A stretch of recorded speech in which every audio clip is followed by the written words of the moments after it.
Bien, donc entre transversalité et massivité, comment définir les contenus d'un MOOC en fou?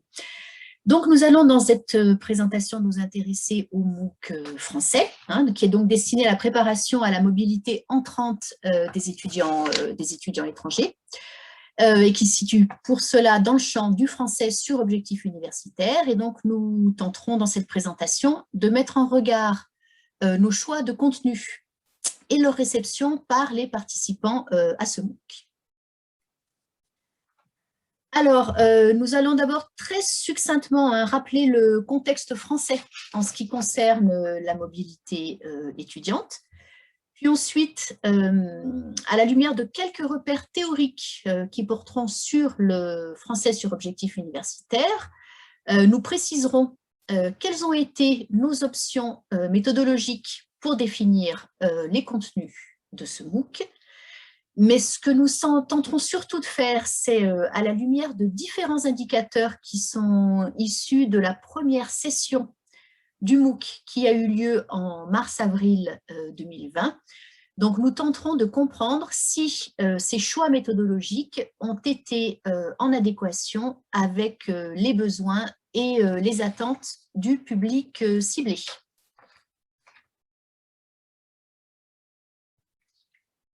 Alors, vous avez ici un extrait du rapport annuel de Campus France. Donc là, c'est le rapport le plus récent, celui qui est sorti en 2020. Donc, très rapidement, donc nous rappelons que la France se situe au 5e rang pour l'accueil de la mobilité entrante des étudiants, et voire même au 3e rang pour ce qui concerne les doctorants. Donc, malgré un contexte qui est, on doit le dire, de plus en plus concurrentiel, le nombre d'étudiants étrangers qui sont accueillis dans nos universités hors période de pandémie, bien évidemment, reste élevé. Et donc, ce nombre d'étudiants élevé, il justifie tout à fait la mise en place, même d'un point de vue institutionnel, et je pense ici notamment au programme Bienvenue en France. Donc, la mise en place de dispositifs de préparation et d'aide à l'intégration de ce public étudiant en mobilité entrante. Donc, à quel public ce MOOC s'adresse-t-il et donc à quel besoin est-il censé répondre? Donc, nous sommes dans le cadre d'un MOOC donc, qui s'adresse à un public potentiel nombreux, voire très nombreux. C'est un cours ouvert à tous, ce qui signifie que les profils des inscrits sont potentiellement très divers en ce qui concerne aussi bien les niveaux de langue que les niveaux d'études, les nationalités, les disciplines universitaires visées ou les projets où ils en sont de leur projet de mobilité. Donc la grande question qu'on s'est posée dès le départ avec les concepteurs du MOOC, ça a été la meilleure façon de définir des contenus pour un public qui est a priori très difficile à cerner, même si au QF de l'UGA, dont sont issus la majorité des concepteurs de ce MOOC, le public étudiant en mobilité entrante est un public que nous connaissons bien pour le recevoir très régulièrement. Alors, quand on parle de français sur objectif universitaire, de quoi parle-t-on? Donc, les recherches en didactique du français sur objectif universitaire, elles se sont dès le départ penchées sur la démarche de conception de ces programmes. Donc, les premiers à utiliser l'acronyme FOU ont été Jean-Marc Mangiante et Chantal Parpet, qui l'ont calqué sur le modèle du français sur objectif universitaire, donc le FOS, et qui ont donc, dans cette ligne-là, prôné une démarche qui était fondée sur l'analyse des besoins. Mais cette analyse des besoins, elle est justement quasi impossible à mener dans le cadre d'un MOOC. Ensuite, à la même époque, Florence Mourlon-Daliès, elle a très rapidement souligné l'étendue des besoins que recouvre l'intégration à l'université et donc la mise en place d'un programme de FOU. Et elle a même parlé d'équation du FOU. Donc, il y aurait une part de français académique, donc tout ce qui est prise de notes, rédaction d'écrits universitaires, mais il y aurait également du français langue seconde, tout ce qui touche aux formalités administratives, les inscriptions, la recherche d'un logement, du français pour ce qu'elle appelle l'intégration universitaire, qui concernerait les relations avec les enseignants, les relations entre étudiants, etc. Et un pourcentage plus ou moins élevé de français de spécialité, c'est-à-dire des discours qui seraient directement propres à la discipline, notamment toutes les spécificités lexicales. Et donc, un programme de fou serait constitué de tous ces contenus dans des proportions variables. Donc, quelles ont été à nous nos options méthodologiques parmi toutes ces compétences qu'implique l'intégration de l'université? Alors, si on s'appuie sur ces considérations et qu'on observe les dispositifs existants, on voit que les contenus et donc les compétences visées, elles peuvent se déployer des plus transversales, par exemple des contenus qui seraient purement linguistiques, aux plus ciblés, c'est-à-dire des contenus qui seraient liés spécifiquement à un domaine de spécialité, par exemple le droit, l'ingénierie, etc. Donc, notre choix, que vous voyez ici en gras au centre de la diapo, ça a été de cibler des compétences qui se situent entre ces deux extrêmes, en proposant des contenus qui cibleraient l'intégration dans la vie quotidienne, mais également l'intégration à l'université, et des compétences méthodologiques qui seraient directement liées à la pratique universitaire, quelle que soit la discipline. Par exemple, le suivi de cours, la prise de notes, la réalisation d'un exposé ou des commentaires de données chiffrées. Donc maintenant, si l'on veut voir comment ces choix méthodologiques et ces contenus ont été reçus, nos outils de validation de ces options sont à la fois des statistiques générales, les questionnaires de début et de fin de MOOC, et ensuite un protocole d'observation de l'implication des participants, notamment la participation au forum, la participation et les résultats aux activités et aux quiz finaux, et la participation et les résultats aux évaluations par les pairs. Donc, si on regarde tout d'abord le nombre d'inscrits à ce MOOC, on voit qu'il est très important puisqu'on a dépassé les 5500. Et c'est d'ailleurs l'un des chiffres les plus élevés parmi tous les MOOC de l'UGA. Donc, 30% des inscrits sont déjà en France, enfin, sont domiciliés en France, ça veut dire qu'ils sont déjà probablement en mobilité, ils ont déjà initié leur mobilité. Deuxième pays, le Maroc. Donc là, on est dans un cadre un peu différent puisqu'on est dans un cadre de français langue seconde. Le Brésil en troisième position, ça s'explique par une forte mobilité d'élèves ingénieurs du Brésil vers la France, mais également de liens de coopération privilégiés entre l'UGA et ce pays. Et par contre, on voit que les pays de provenance des inscrits sont très divers, comme le montre cette carte. Si on regarde maintenant les profils des inscrits, donc si on additionne les chiffres, on voit qu'il y a quand même une grande majorité des inscrits qui sont de niveaux situés entre la première et les troisième ou quatrième années d'études supérieures, en gros niveau licence. Mais qu'il y a quand même une forte présence d'étudiants de master, et donc ça laisse supposer que même à ce niveau plus avancé des études, les étudiants ont tout de même des besoins de formation importants, aussi bien en langue qu'en méthodologie. Alors, les motivations pour suivre ce MOOC, donc issues des questionnaires de début et de fin de MOOC, il faut par contre souligner que les questionnaires de début et de fin de MOOC ne sont pas obligatoires et que donc le nombre de répondants est nettement inférieur au nombre d'inscrits. Mais par contre, ces analyses, le fait de prendre la peine de répondre à ce questionnaire, ça peut certainement être un marqueur d'intérêt et de motivation. Mais voilà, on n'est pas sur la totalité des inscrits qui ont répondu à ces questionnaires. Donc, qu'est-ce qu'on voit ici? Donc, que la majorité des inscrits, c'est ce que vous voyez ici en vert, sont venus au MOOC de leur propre initiative. Par contre, il est intéressant de constater qu'il y a quand même une part non négligeable qui le font dans un cadre d'enseignement. Ainsi, il y a des étudiants, c'est ce que vous voyez en rose marron, qui sont venus parce que le MOOC était conseillé par un de leurs enseignants. Par contre, il y en a quand même 11% qui ont choisi d'intégrer, pour les enseignants, de l'intégrer à ce cursus, à leur cursus, notamment à notre connaissance des enseignants au Brésil en école d'ingénieurs qui ont intégré le MOOC au cursus, et des enseignants à Chypre à l'université. Alors, à la question « Pourquoi ce MOOC vous intéresse-t-il » Donc, on remarque ici qu'il y a quand même un nombre important d'inscrits qui ont un objectif d'apprentissage et de pratique de la langue dans une optique plutôt généraliste et non pas spécifiquement liée à la préparation à une mobilité universitaire.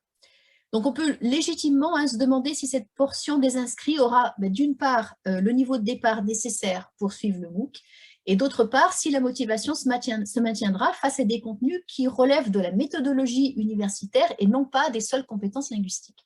Par contre, on voit là en vert que la part des étudiants qui s'intéressent au MOOC justement parce qu'ils ont des motivations liées à la mobilité universitaire est quand même très loin d'être négligeable. Si l'on regarde maintenant les évaluations de fin de MOOC, donc toujours ça ne porte pas sur la totalité des inscrits, mais seulement sur ceux qui ont répondu. Donc, on remarque que les évaluations de fin de MOOC, elles sont globalement très positives. Notamment, il y a une grande majorité qui pense avoir l'opportunité de mettre en pratique les acquis. C'est la deuxième question, allez-vous pouvoir mettre en pratique ce que vous avez appris? On peut donc légitimement penser que le cœur de cible, à savoir les étudiants en mobilité entrante dans les universités françaises, a été atteint. Même si beaucoup de contenus que l'on propose peuvent également être appliqués dans d'autres situations, comme faire une présentation orale. Mais là, je pense que le fait que les personnes ayant répondu pensent pouvoir le mettre en pratique, ça peut être une indication sur l'atteinte du cœur de cible. Ils avaient également la possibilité de mettre des commentaires de façon un petit peu plus libre. Donc là, ce sont un certain nombre de commentaires choisis, mais dans lesquels j'ai choisi de mettre en exergue l'évaluation positive d'éléments de contenu que nous avons spécifiquement visés. Donc, de façon générale, voilà, ce MOOC va me permettre de réussir mes études, mais on trouve également qu'il aide à apprendre le français à l'université et à le mettre en pratique, les procédures nécessaires à la vie académique française, et puis quelque chose d'assez spécifique que l'on avait ciblé, c'est la préparation à une présentation orale. En dernier, j'ai également choisi de présenter une remarque sur l'inadéquation du niveau de langue de l'un des inscrits. On peut penser qu'il a probablement peut-être décroché dès le départ parce qu'on peut penser que son niveau de langue au départ n'était pas compatible avec le niveau de langue du MOOC qui se situait vers le niveau B1. Si on essaye maintenant d'analyser l'évolution de la participation. Donc, vous avez ici un tableau qui vous présente la baisse de la participation, mais ça, c'est une constante dans les MOOC, une évasion assez importante, et dès le début de la semaine 1. Semaine 1 qui était pourtant axée sur des contenus très généralistes. Donc, par contre, ce qui est dans la semaine 1, on le verra après, que les résultats aux quiz finaux étaient nettement moins bons. Donc, on peut penser que dès la première semaine, il y avait des personnes qui sont parties probablement parce qu'elles n'avaient pas le niveau. C'est difficile de savoir, mais on peut y penser. L'érosion est ensuite continue, mais elle est nettement moindre par rapport au début. Donc, on peut penser que ceux qui sont restés s'accrochent. On remarque par contre qu'il y a une forte évasion entre la semaine 4 et la semaine 5. Donc, est-ce que ça tient à la thématique, la semaine 4 portait sur l'interprétation de données chiffrées, ou est-ce que ça tient au fait que les inscrits assez nombreux qui n'avaient pas effectué l'évaluation par les pairs de la semaine 4 et qui ne pouvaient donc pas obtenir le certificat final se sont peut-être démotivés. Par contre, ce qui est assez curieux, c'est qu'il y a une remontée sur la semaine 6, faire un exposé. Donc, est-ce que c'est en lien avec le contenu qu'on peut supposer motivant pour de nombreux inscrits? Donc, vous avez sur la dernière colonne à droite, les pourcentages cumulés. Donc, on voit qu'il y a une érosion continue entre la semaine 1 et la semaine 6. Si on regarde ensuite les participations au forum sur lequel je ne vais pas trop m'attarder parce qu'il y aura une communication spécifique pendant ce colloque, on remarque que les forums qui ont le plus de messages sont les forums les plus généralistes. Donc, on voit la prononciation du prénom et les expressions typiques employées par les jeunes. Mais on peut également remarquer qu'il y a une diminution de la participation qui est liée à la progression du MOOC et à ce phénomène d'évasion. Mais également, les différentes thématiques entrent probablement en ligne de jeu, il y a probablement des thématiques qui les intéressent moins. Et le forum sur la prise de notes qui a eu le moins de participation, il faut remarquer qu'il demandait un effort important parce qu'il demandait une prise de notes alors qu'il ne rentrait pas dans l'évaluation, et ça peut peut-être expliquer le fait qu'il ait eu moins de succès. Si on regarde maintenant la participation et les résultats aux activités, donc, on a vu précédemment que la participation chute dès la première semaine assez rapidement, mais qu'elle se maintient ensuite assez stable jusqu'à la fin. Donc, on va s'intéresser aux résultats. Ces quiz, ce sont des activités de compréhension qui suivent les documents vidéo généralement, qui transmettent le contenu. Donc, certaines activités sont plus ou moins difficiles, plus ou moins intéressantes en fonction des documents supports, des motivations des inscrits. Donc, ces graphiques représentent les taux d'échec au quiz. Le taux d'échec le plus élevé se situe à 34%, le plus bas à 2%, avec une moyenne à 14%, donc on peut considérer que les résultats sont quand même globalement bons. Un taux d'échec élevé, ça peut être le signe d'une activité difficile ou le fait que les inscrits ne l'ont pas réalisé jusqu'au bout.